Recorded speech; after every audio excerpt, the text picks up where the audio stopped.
Good afternoon students.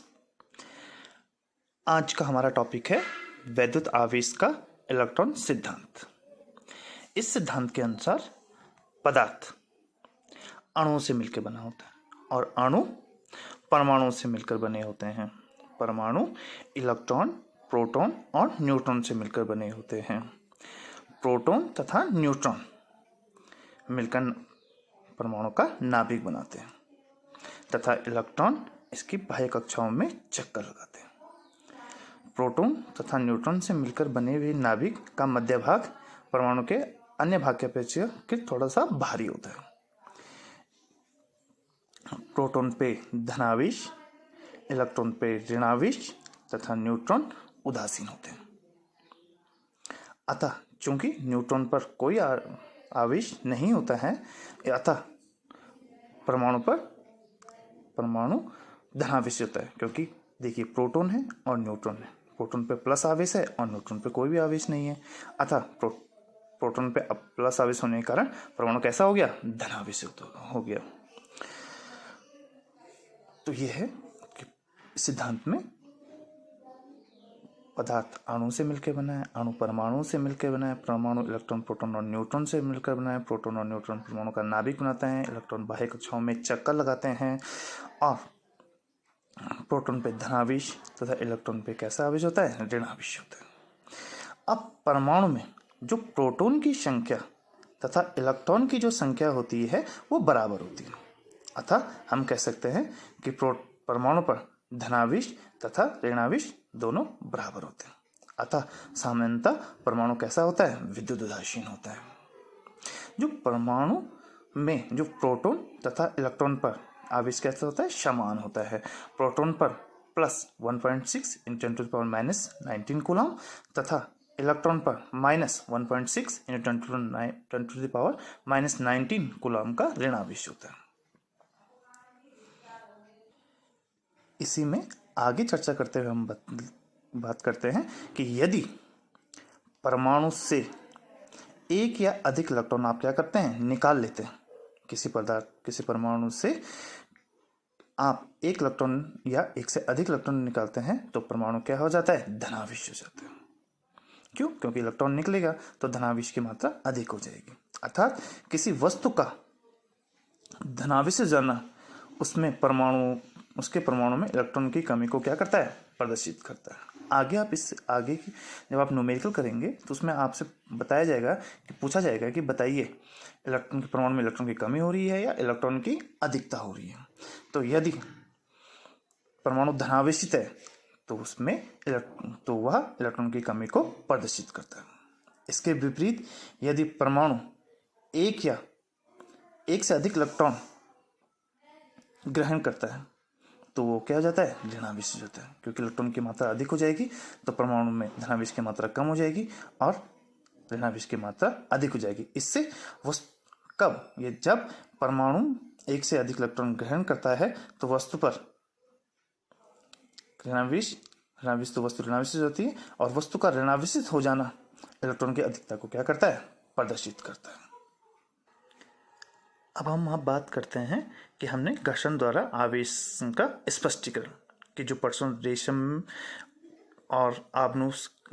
कांच, आबनूस और bill की खाल जो हमने आपस में रगड़ा था उसमें क्या हुआ था कि जब कांच की छड़ को रेशम से रगड़ा गया था तो कांच से इलेक्ट्रॉन रेशम में चले गए थे, जिससे कांच की छड़ धनावेशित हो जाती है। ठीक है। और जब आबनूस को बिल्ली की खाल से रगड़ा गया था तो आबनूस से इलेक्ट्रॉन बिल्ली की खाल में चले गए थे, जिससे आबनूस पे धनावेशित हो जाता है। अच्छा, कांच की छड़ को रेशम से रगड़ने पर कांच की छड़ से इलेक्ट्रॉन रेशम में चले गए थे, जिससे कांच की छड़ पर इलेक्ट्रॉन की कमी हो गई थी, जिससे वो छड़ धनावेशित हो गई थी। उसी प्रकार आबनूस की छड़ से इलेक्ट्रॉन इसमें जब आबनूस की छड़ को बिल्ली की खाल से रगड़ते हैं तो खाल से कुछ इलेक्ट्रॉन आबनूस में आ जाते हैं। अतः आबनूस की छड़ इलेक्ट्रॉन की अधिकता के कारण ऋणावेशित होती है तथा खाल इलेक्ट्रॉन कमी के कारण धनावेशित हो जाती है। अब बात करते हैं आवेशित वस्तु पर वैद्युत आवेश का परिमाण एवं प्रकृति पर। तो किसी वस्तु पर वैद्युत आवेश का जो परिमाण होता है वो Q equal to plus minus NE होता है, जहां Q परमाणु पर आवेश है, N इलेक्ट्रॉन की संख्या है और E एक इलेक्ट्रॉन पर आवेश है, जो कि क्या होता है 1.6 इंटू 10⁻⁻19 कूलम होता है। अतः किसी वस्तु पर आवेश इलेक्ट्रॉन पर आवेश के परिमाण के बराबर अथवा इलेक्ट्रॉन पर आवेश के परिमाण के का पूर्ण गुणज होता है। इलेक्ट्रॉन पर आवेश के परिमाण को मूल आवेश कहते हैं। जो ये 1.6 × 10⁻19 है, इसे मूल आवेश कहते हैं। अब हम बात करते हैं मात्रक के बारे में। तो आवेश का जो SI मात्रक है, इंटरनेशनल सिस्टम ऑफ यूनिट्स में आवेश का मात्रक कूलम है, जिसे C से प्रदर्शित किया जाता है। अब हम बात करते हैं विद्युत धारा की। तो आवेश की प्रवाह की दर क्या कहलाती है? विद्युत धारा कहलाती है। जब किसी चालक में आवेश प्रवाहित होता है तो उस आवेश का स्थानांतरण को विद्युत धारा कहते हैं। पीछे मैंने आपको बताया भी था कि आवेश का जो स्थानांतरण है वो इलेक्ट्रॉन के द्वारा होता है। तो चालक में आवेश के प्रवाह की दर को विद्युत धारा कहते हैं। तो विद्युत धारा का जो फॉर्मूला होता है आवेश बटे समय, जो आपने पहले भी पढ़ा है, I = Q/T। तो आवेश, ये समय यहाँ डिवाइडेशन में है, इधर को भेजेंगे तो ये विद्युत धारा के साथ मल्टीप्लिकेशन में हो जाएगा।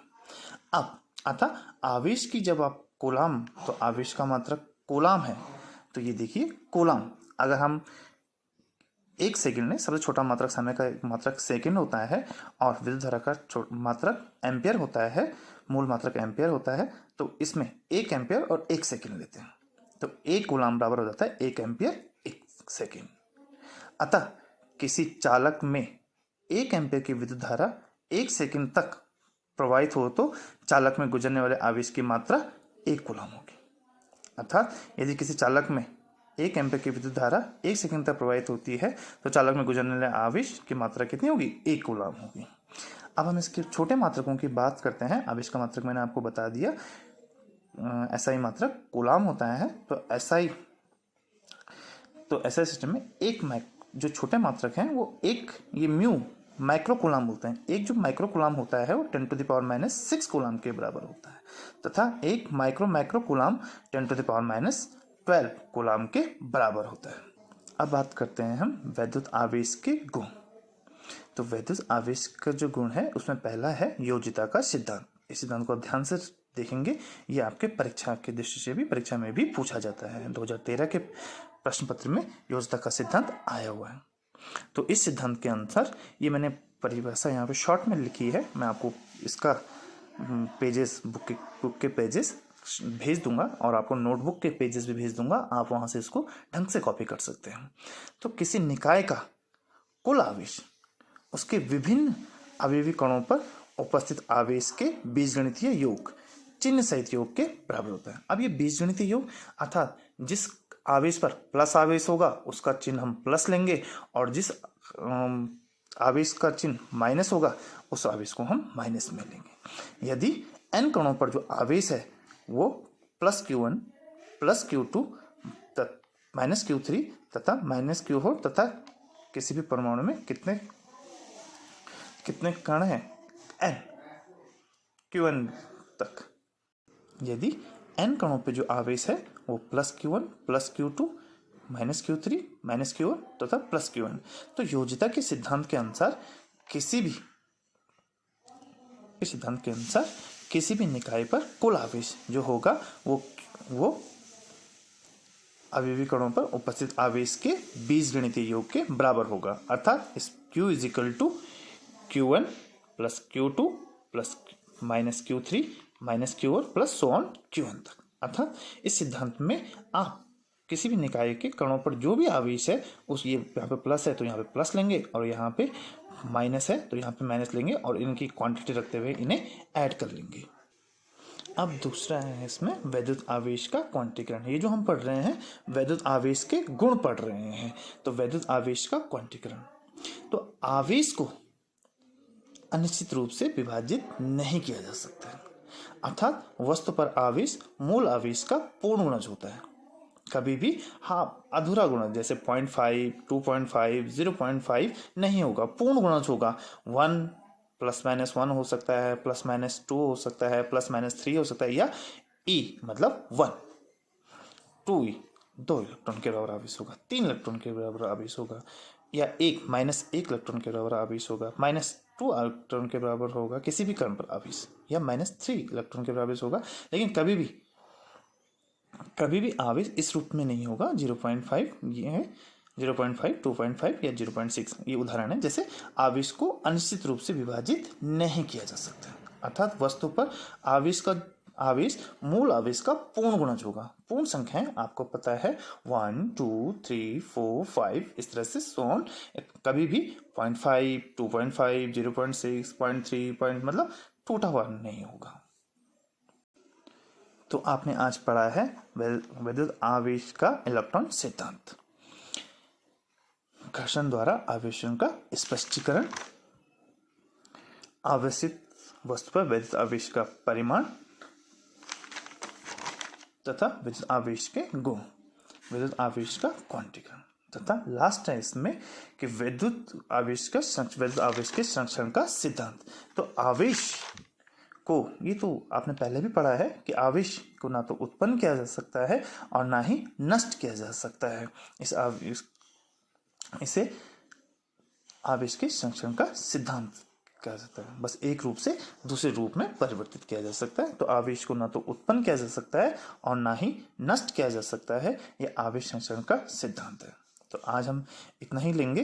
तो इस पर अब मैं आप लोगों को थोड़ा जानकारी दे दूं कि ये जो अभी तक चला है आपका, ये इंट्रोडक्शन ऑफ सब्जेक्ट था। इसके बाद जो कूलाम का नियम, यहाँ से आपका मेन सिलेबस आपका स्टार्ट होता है और आपको यहाँ से ध्यान लगा के जरूर पढ़ना है। और अब यहाँ पे देखिए आपको इसको करना कैसे है कॉपी में, मैं आपको बता देता हूँ। परसों भी मैंने आपको पढ़ाया था। तो पहले आपको करना क्या है, जैसे आज मैंने आपको पढ़ाया वैद्युत आवेश का इलेक्ट्रॉन सिद्धांत, तो आपने इस टॉपिक को ऐसे ही लेना है। इस ग्राफ को यहाँ तक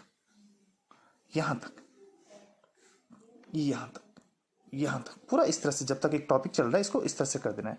फिर इसको एक ग्राफिकल मेथड से पढ़ने के बाद एक ग्राफ बनने के जैसे ये बन गया है आपका, ये इस तरह से। उसके बाद आपके इसके नीचे मैं आपको बुक के पेजेस सेंड कर दूंगा, उसके नीचे आपको इसको डिटेल करना है, ठीक है। फिर दूसरा टॉपिक लेना है, फिर इसी तरह से उतारना है, फिर इसको डिटेल करना है, फिर ग्राफिक्स बनाने हैं, फिर इसको डिटेल करना है, फिर ये ग्राफिक्स हैं इनको डिटेल करना है, और ये फिर इसको डिटेल करना है। और जैसे जैसे आपका काम होता रहेगा आप मुझे अपनी कॉपियाँ भी इसी में सेंड कर देंगे, फ़ोटो सेंड कर देंगे, और मैं आपका काम चेक करता रहूँगा। Okay, thank you.